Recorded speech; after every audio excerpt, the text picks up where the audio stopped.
Hi, welcome back to the channel. I apologize I haven't been making many videos. I've just been running the school. And by the way, the school is running amazing right now. I have about 18 students right now. Some more are coming in. I got walk-ins about every other day. There's at least someone interested in it and everything. So I'm in my 4th month of truly having the doors open, students come in, train. I've had one really good testing just before. I had two. My first one was just one student. Second one, I really had a good showing, and I was really proud of my students. One, because when students test for the first time, for like white belts and everything like that, the white belts really don't know what to expect out of a martial arts. They kind of bring their old habits into the studio. You kind of have to train them out of those old habits at like school, home,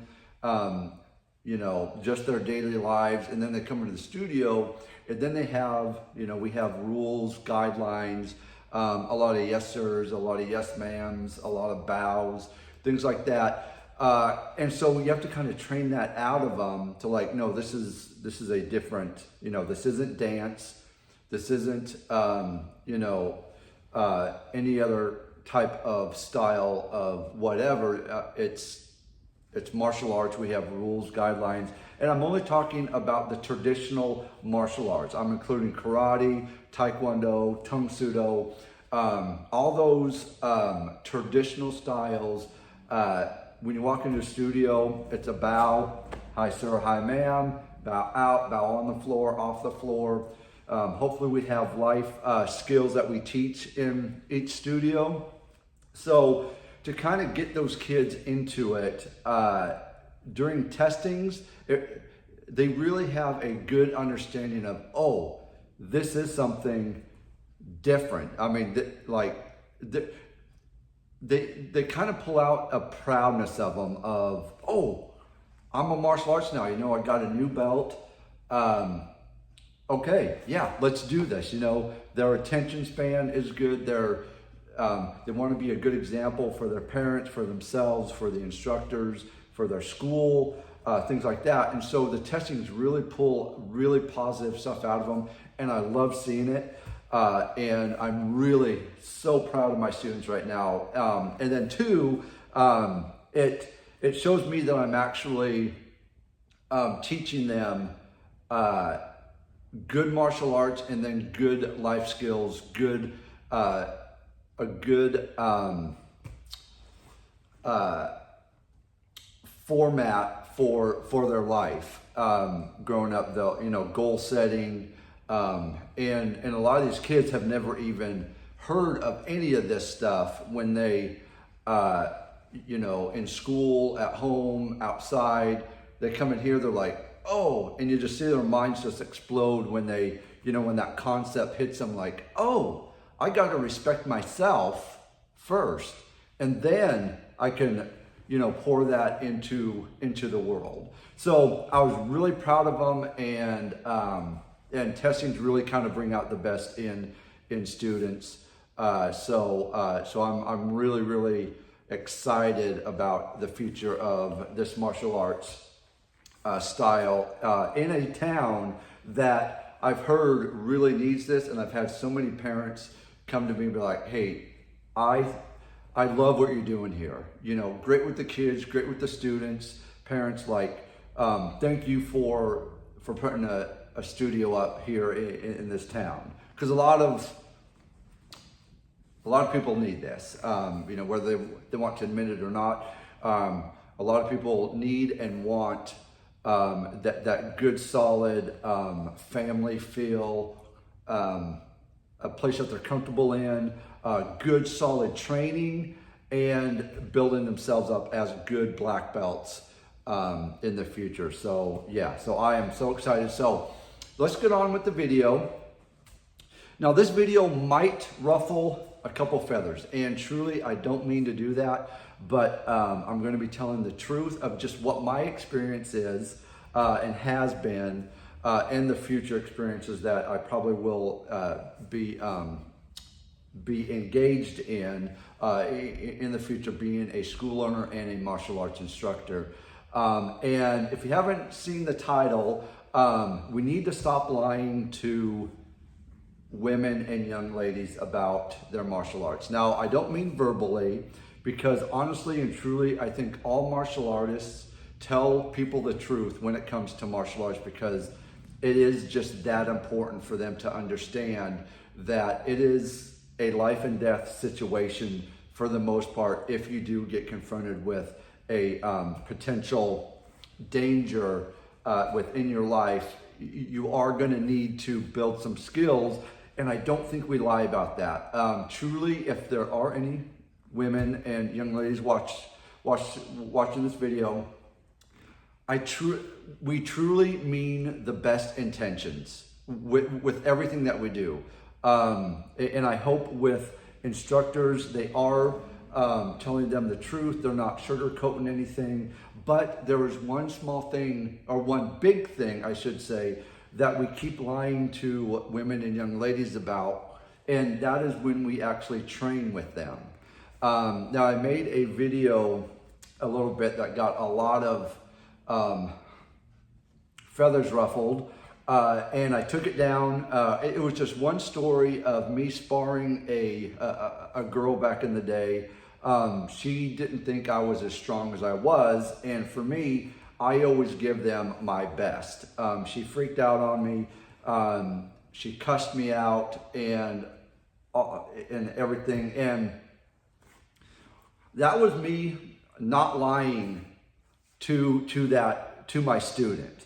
I was going to give her what I have and how she's going to deal with that. Now, there is some progression to training. Okay, we just don't want to jump someone in there and just start, beating the tar out of them.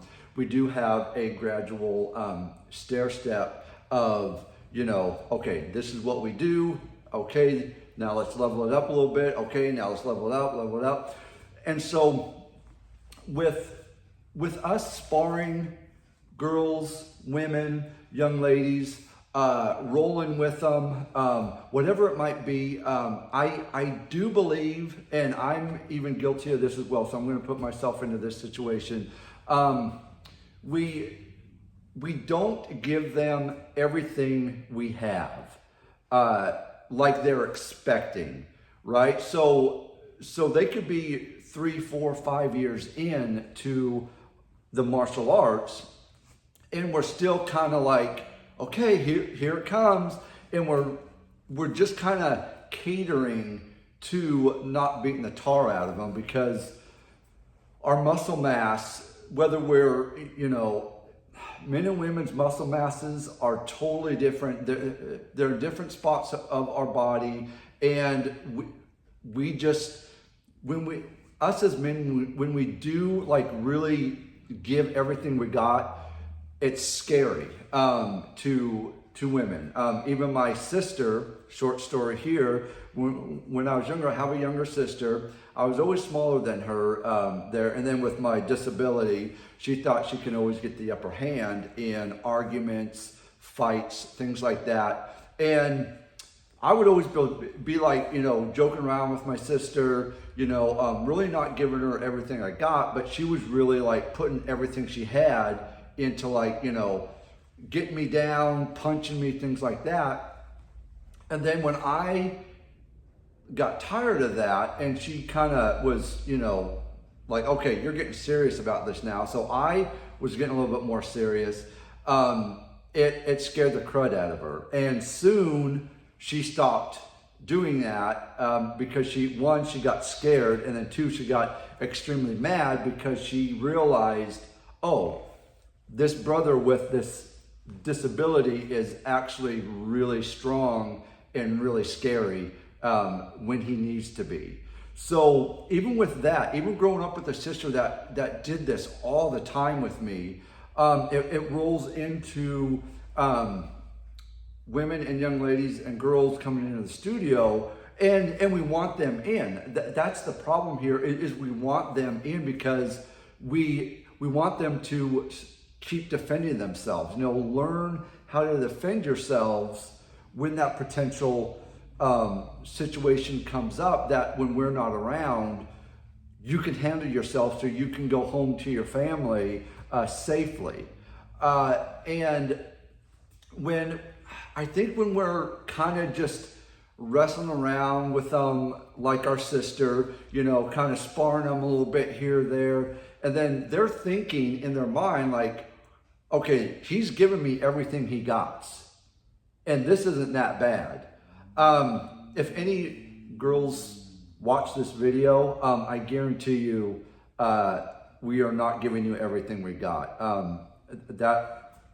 It's not even close. I mean, we're probably giving you 25%, maybe 70% if we're really are really trying to train you good and stuff. But we're not giving you everything we got like we would if we were up against a dude in a potential bad situation, the ring,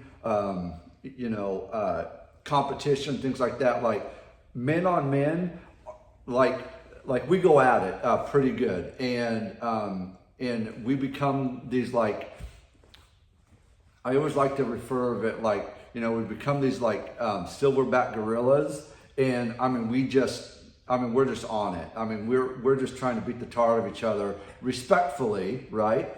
But we are there to win, or to defend ourselves when something happens. But that's when we give them all we got.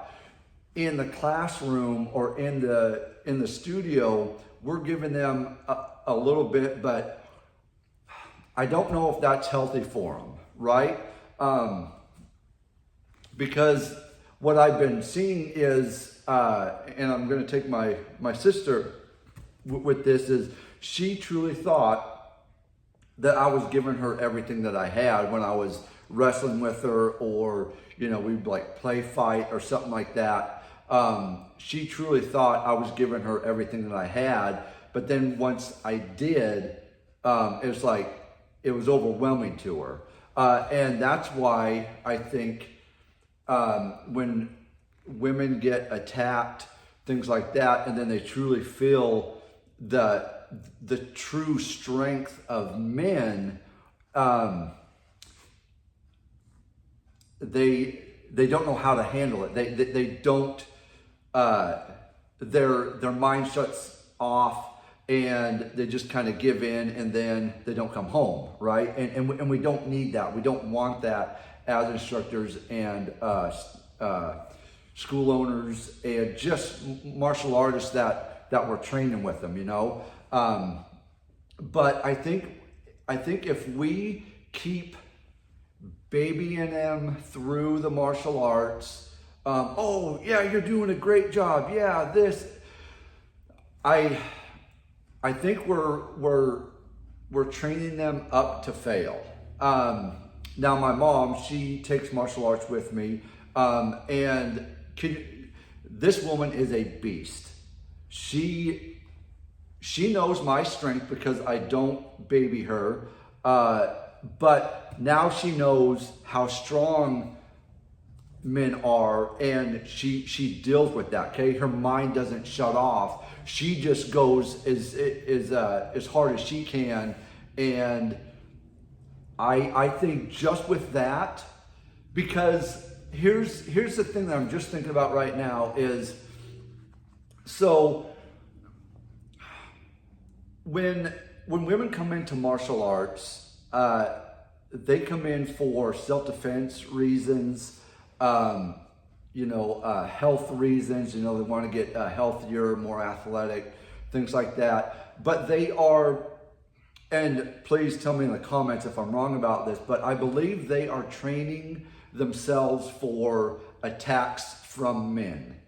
I don't think, unless they're, jiu-jitsu and they're, going in the ring, I think they are coming in to our studios to train to defend themselves from men. Now, us as men, when we spar them, when we're rolling with them, and we kind of not give them everything we got, it gives them a false hope of, oh, this isn't that bad, I could take him. But then when we give them all of it, then they get freaked out, and and they cuss at you, and then they leave, and they don't ever come back because, well, we just broke kind of their spirit of what they thought, or what they thought we were giving them their all. And so now it's like, oh, it's a totally different thing. So anyways, I believe that's all I got on my mind right now. I will have more videos coming up. I got a lot on my mind, so I'm gonna kind of roll these out here, and probably do 2-3 more right now, and then throughout the week I'll be posting them. So please go ahead and like and subscribe. Until next time, guys, train hard, train smart, and I'll see you in the next one.